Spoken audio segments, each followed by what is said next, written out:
அல்லும் பகலும் என் ஆவி கலந்து நித்தே சொல்லில் விளையாட சொல்லி தரும் தமிழே உனக்கு முதல் வணக்கம்.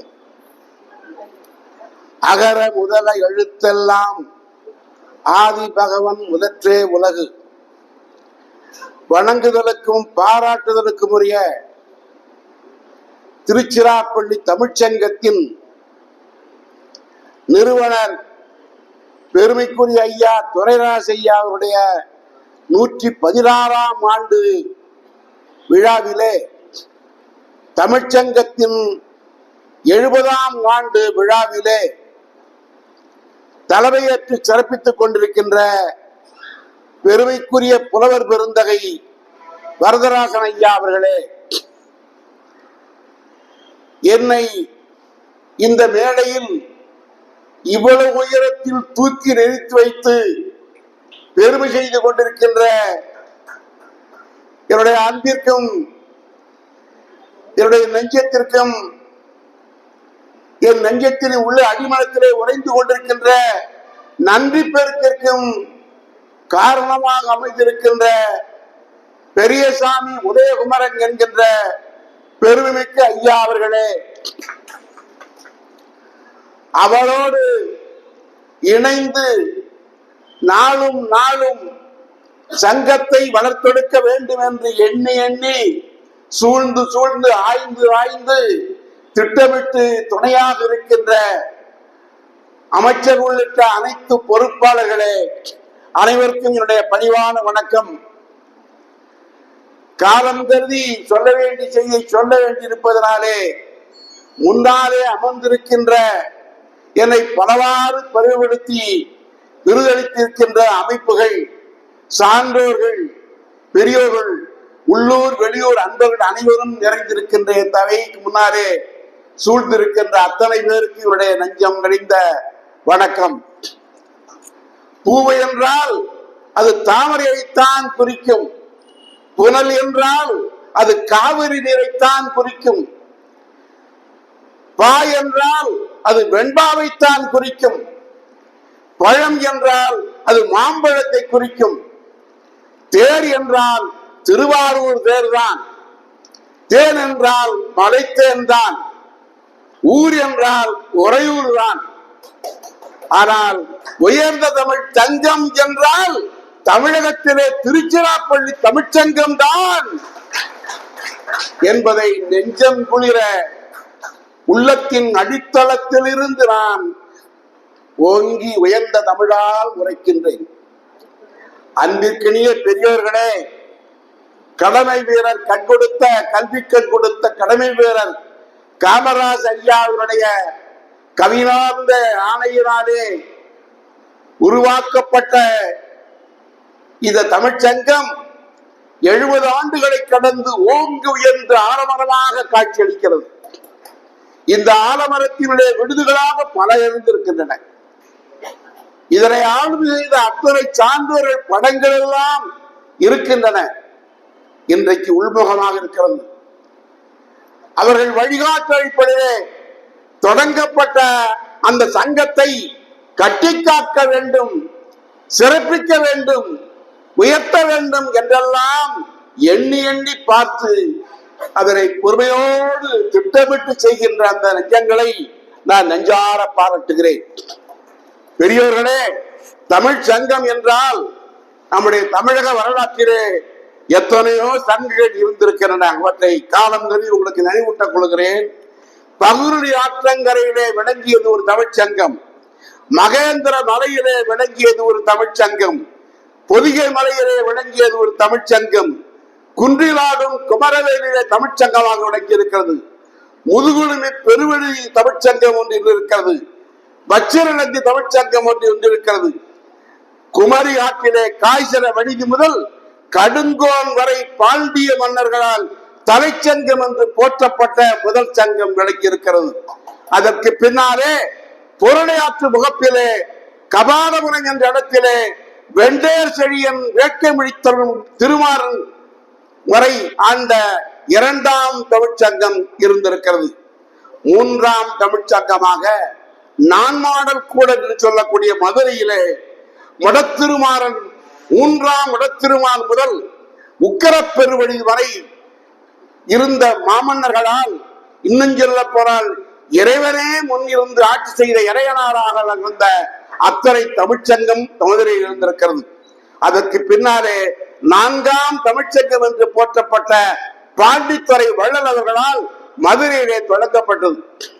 ஆனால் தமிழகத்தின் நெஞ்சாங்குறை என்று போற்றப்படுகிற இந்த திருச்சிராப்பள்ளியிலே குமரியிலிருந்து நான் வடக்கே வரை உள்ள தமிழ்ச்சங்கங்களிலே ஓங்கி உயர்ந்த நிலையோடு மட்டுமல்ல, பல்வேறு அளப்பரிய செயற்பாடுகளை, பல்லாயிரக்கணக்கான உள்ளங்களை நிறைவுபடுத்துகின்ற பைந்தமிழை, பண்பாட்டை, நாகரிகத்தை இசையாக, உரையாக, ஆடலாக, பாடலாக, நாடகங்களாக நடத்தி காட்டி மக்கள் உள்ளத்தை ஈர்த்து கொண்டு தமிழை வளர்த்து கொண்டிருக்கிற தமிழ்ச்சங்கம் என்றால் அது திருச்சிராப்பள்ளி தமிழ்ச்சங்கம் ஒன்று மட்டும்தான்.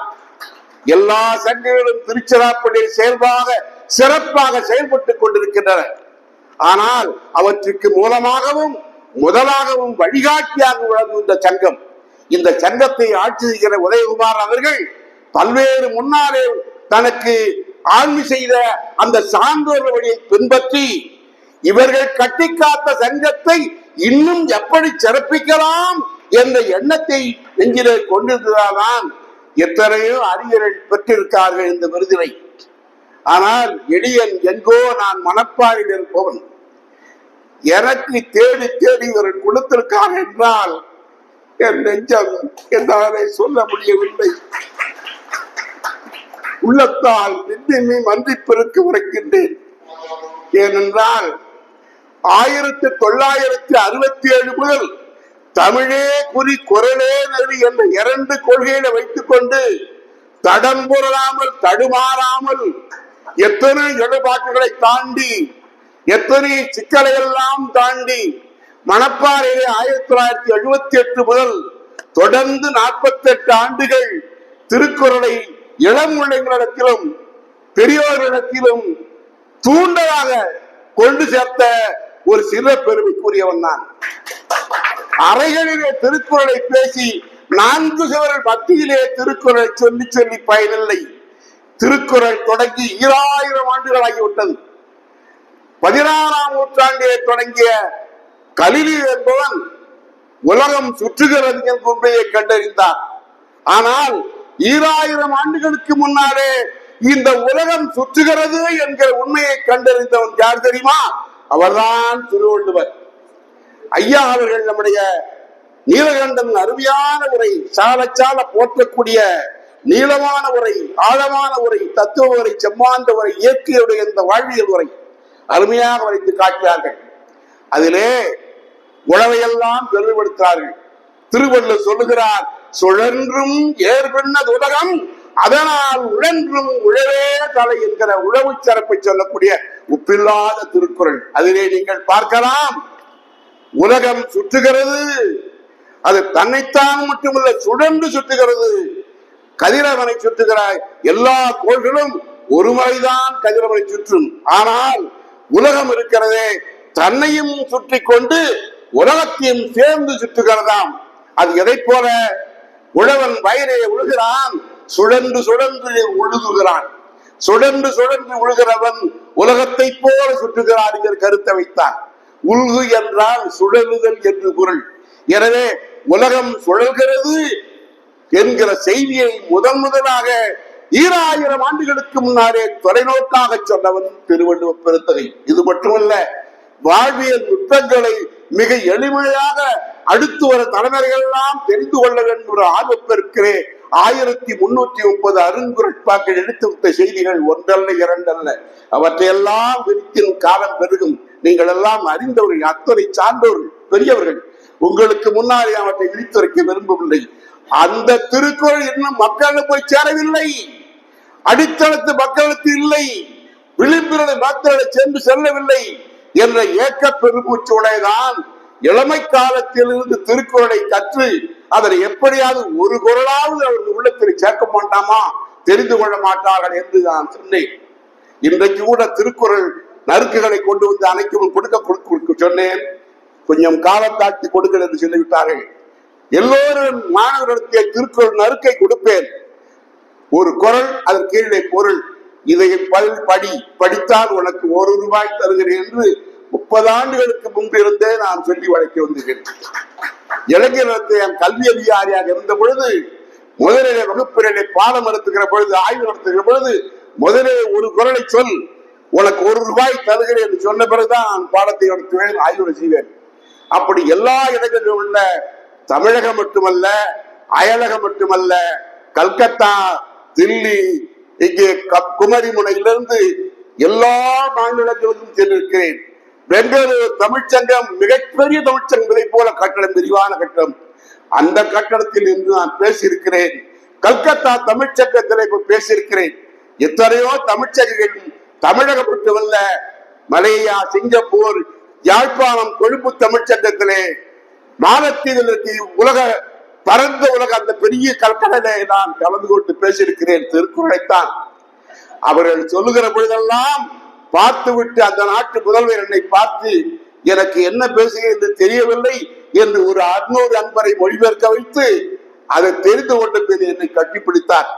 அப்பொழுதுதான் சொன்னேன், 5 அடியாக இருக்க உயரத்தில் உள்ளதான் இன்றைக்கு 7 அடியாக நான் உயர்ந்திருக்கிறேன் என்றால் என்னை உயர வைத்தது திருக்குறள் தான் என்று சொன்னேன்.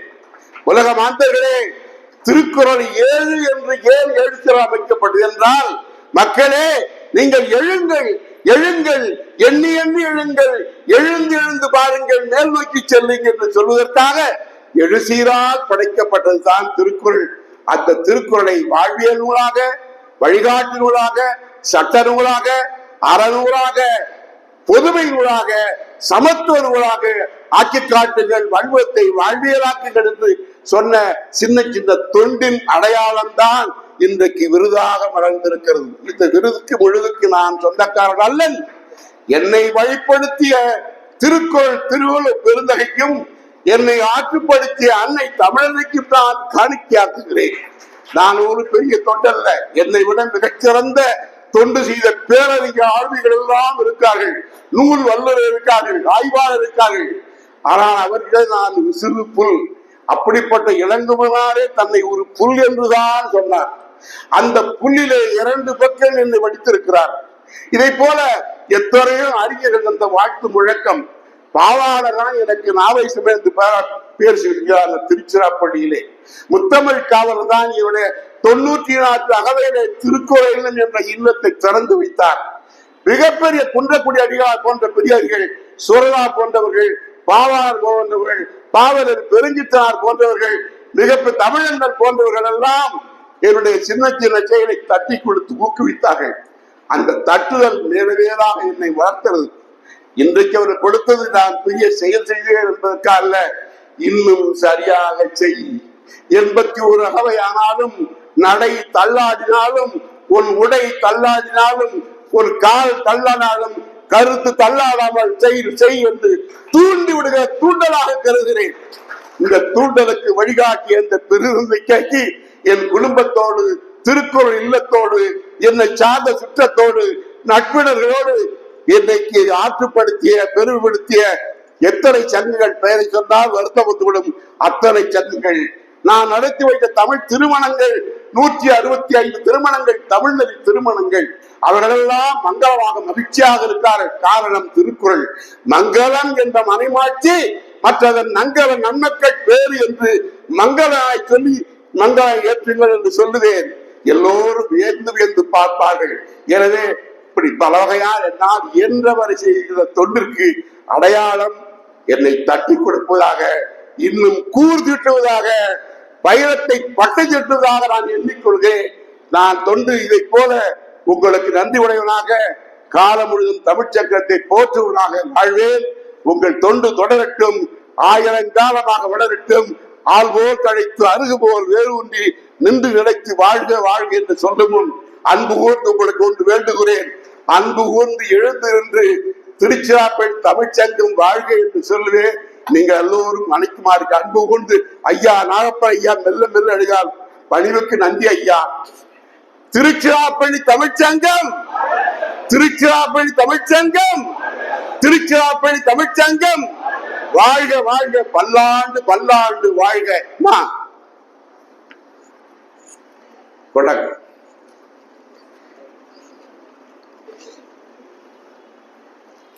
நான் பேசுவதற்கு எனக்கு சின்ன ஒரு மேடை வைத்தார்கள்.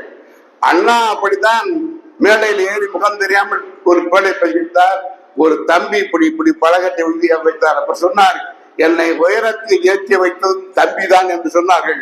அதை போல என்னை உயரத்தில் ஏற்றி வைத்த தமிழ்ச்சங்கமும் இந்த பலகை வழியாக உங்கள் முகத்தையும் அகத்தையும் பார்க்க வைத்திருக்கிறது. அப்படிப்பட்ட தமிழ்ச்சங்க ஐயா இருக்க இல்ல அது சரி ஐயா தலைவருக்கு முதல்ல அடுத்தது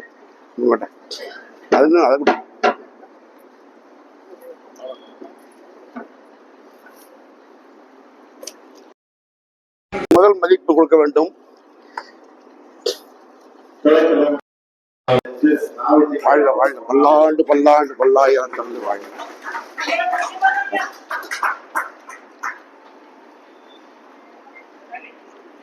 என்னை உயரத்தில் ஏற்றிய ஒப்பிலாத தலைவர், நகைச்சுவை வேந்தர் கீவாஜா என்று, நடைமுறை கீவாஜா என்று சொல்லுவேன். சொல்லுகிற சொற்கள் எல்லாம் நகையை கொட்டியவர், சிலையாக பேசியவர். அதை போல ஐயா அவர்கள் எப்போதும் நகையாக சொல்லி என்னை தொகையும் கொடுத்து வாழ்த்துகிறார்கள். அந்த பேருள்ளத்திற்கு எங்கள் திருக்குறள் இல்லத்தின் சார்பிலே நெஞ்சங்கழிந்த நன்றியை அவர்களுக்கு சாட்டி இந்த பொன்னாடை வாயிலாக வாழ்த்துட்டு வணக்கம் வணக்கம் வாழ்.